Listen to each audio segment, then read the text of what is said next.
జగన్ గారు ఏదైతే విశాఖపట్నం వెళ్ళి ప్రెస్ మీట్ పెట్టారో ఆ ప్రెస్ మీట్ పెట్టి కూటమి మొత్తాన్ని కెలికేశాడని చెప్పాలా.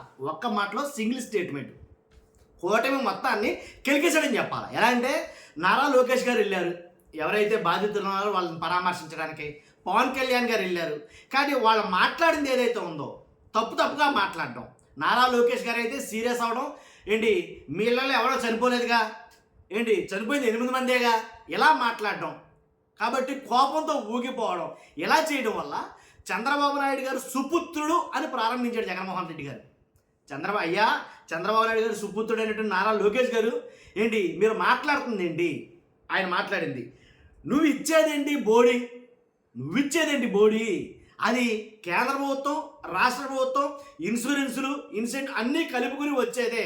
ఆ కోటి ఏదైతే 72 లక్షలు 45 లక్షలు ఉంది కాబట్టి అది వాళ్ళు ఇచ్చేదే, నువ్వు ఇచ్చేదేంటి బోడీ అని మొదలెట్టాడు జగన్మోహన్ రెడ్డి గారు. మనం వాళ్ళు కాదు, అన్నీ 1, 2 కాదు, మొత్తం అన్ని అంశాల మీద కదిపి ఆరేస్తాడని చెప్పాలా.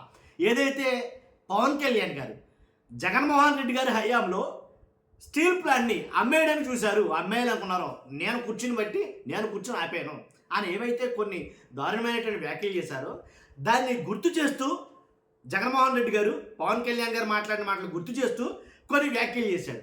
ఏంటనేది మనం మాట్లాడబోతున్నాం. ఖచ్చితంగా రాష్ట్ర ప్రజలందరికీ నిజాలు తెలియాలంటే మీ బాధ్యతగా మీరు లైక్ చేయాలి. మీరు లైక్ చేస్తే ఎక్కువ మందికి ఇన్ఫర్మేషన్ షేర్ అవుతుంది. కొత్తగా మన ఛానల్ చూస్తే పక్కాగా సబ్స్క్రైబ్ చేయండి.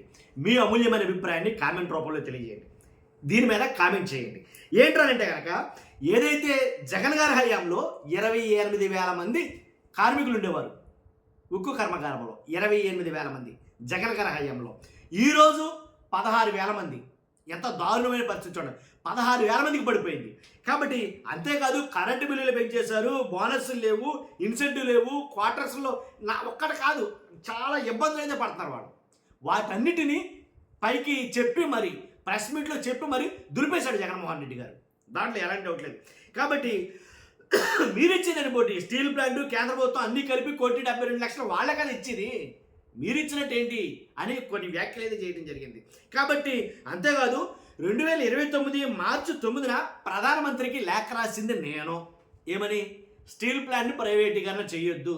డైరెక్ట్గా మాట్లాడింది నేను, స్టీల్ ప్లాంట్ని ప్రైవేటీకరణ చేయొద్దు. అలాగే అమిత్ షా గారితో ఇక కేంద్ర మంత్రులతోటి మాట్లాడింది మేము, స్టీల్ ప్లాంట్ ప్రైవేటీకరణ చేయొద్దు అని ఆపింది మేము. అలాంటప్పుడు మేము ఆపితే మేము అమ్మేస్తామని మాట్లాడతారండి అని కొన్ని వ్యాఖ్యలు చేశాడు. అంతేకాదు అసెంబ్లీలో తీర్మానం పెట్టండి, దమ్ముంటే కనుక అసెంబ్లీలో తీర్మానం పెట్టండి, దాన్ని తీసుకెళ్ళండి కేంద్రానికి. కాబట్టి ఆపండి మీ వల్ల అయితే. కాబట్టి ఇక్కడ వీళ్ళ పరిస్థితి గగ్గోలుగా ఉంది, చాలా దారుణంగా ఉంది. ఇలాంటి పరిస్థితుల్లో ఖచ్చితంగా వీళ్ళకి న్యాయం చేయండి. అంతేగాని బాధితుల దగ్గరకు వచ్చి కోపతాపాలు ప్రదర్శిస్తారేంటి? బాధితులతో ఎలా మాట్లాడాలి? ఈ రకంగా కొన్ని వ్యాఖ్యలు అయితే ఆయన చేయడం జరిగింది. కాబట్టి ఆయన చేసిన వ్యాఖ్యలు నిజంగా ఒక సంచలనం సృష్టించాయని చెప్పాలి.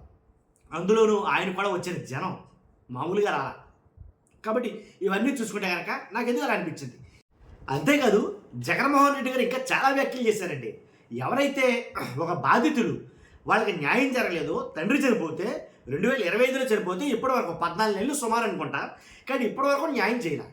కాబట్టి వాళ్ళకు కూడా ₹1,00,00,000 చొప్పున ఎవరికైతే ఇవ్వాలో వాళ్ళకి మనం అధికారంలోకి వచ్చిన తర్వాత ₹1,00,00,000 ఎక్స్గ్రేషన్ మనం ప్రకటిస్తున్నాం, వాళ్ళు ఇచ్చింది కాకుండా అనేదైనా జగన్మోహన్ రెడ్డి గారు సంచలనమైనటువంటి వ్యాఖ్యలు చేశారు. కాబట్టి ఇవన్నీ ఒక రకంగా అంటే ఒక రకమైన చర్చకి దారి తీసేయని చెప్పాలి వాస్తవంగా మాట్లాడాలంటే. అంటే కూటమి ప్రభుత్వం వాళ్ళు వచ్చారు, ఏం మాట్లాడారు? పవన్ కళ్యాణ్ గారు వచ్చారు, ఏం మాట్లాడారు? నారా లోకేష్ గారు వచ్చారు, ఏం మాట్లాడారు? జగన్ గారు వచ్చారు, ఏం మాట్లాడారు అనేది ఖచ్చితంగా ఒక చర్చకి దారి తీసిందని చెప్పాలి. చూస్తున్న మీరందరూ మీ అభిప్రాయాన్ని కామెంట్ రూపంలో తెలియజేయండి. ఫస్ట్ అయితే లైక్ చేయండి. Thank you very much.